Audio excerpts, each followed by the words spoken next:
Welcome to our channel. Today we how to install Microsoft Teams notifications for Dynamics CRM alerts detailed guide step by step clearly. Open your Microsoft Dynamics CRM application.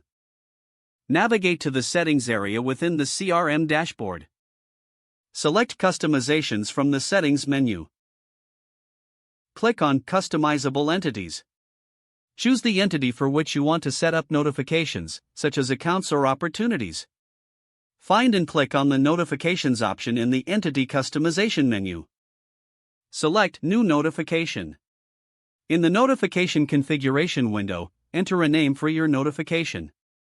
Choose the type of alert you want to send through Microsoft Teams. Under Recipients, specify the users or teams who should receive these notifications. Set the conditions for when the notifications should trigger.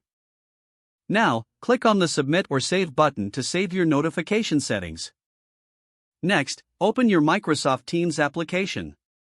Navigate to the channel where you want to receive the notifications.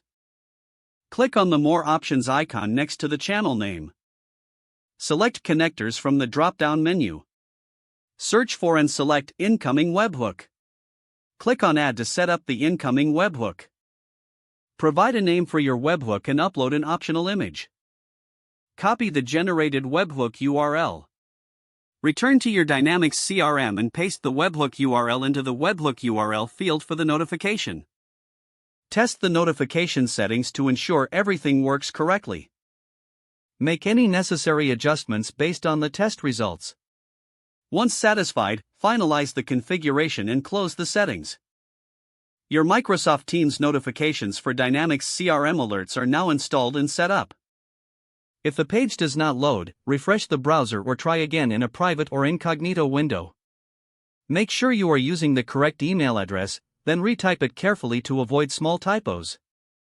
If your password is not accepted, use the Reset option and create a new strong password you can remember. Check your spam folder for verification or security emails, then complete any requested confirmation steps.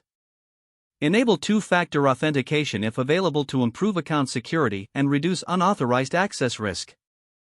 After signing in, review your profile details so your contact information and settings are accurate and current. If you see an error message, note it down and try again after restarting your device and internet connection. Don't forget to like this video and subscribe to our channel for more step-by-step tech guides.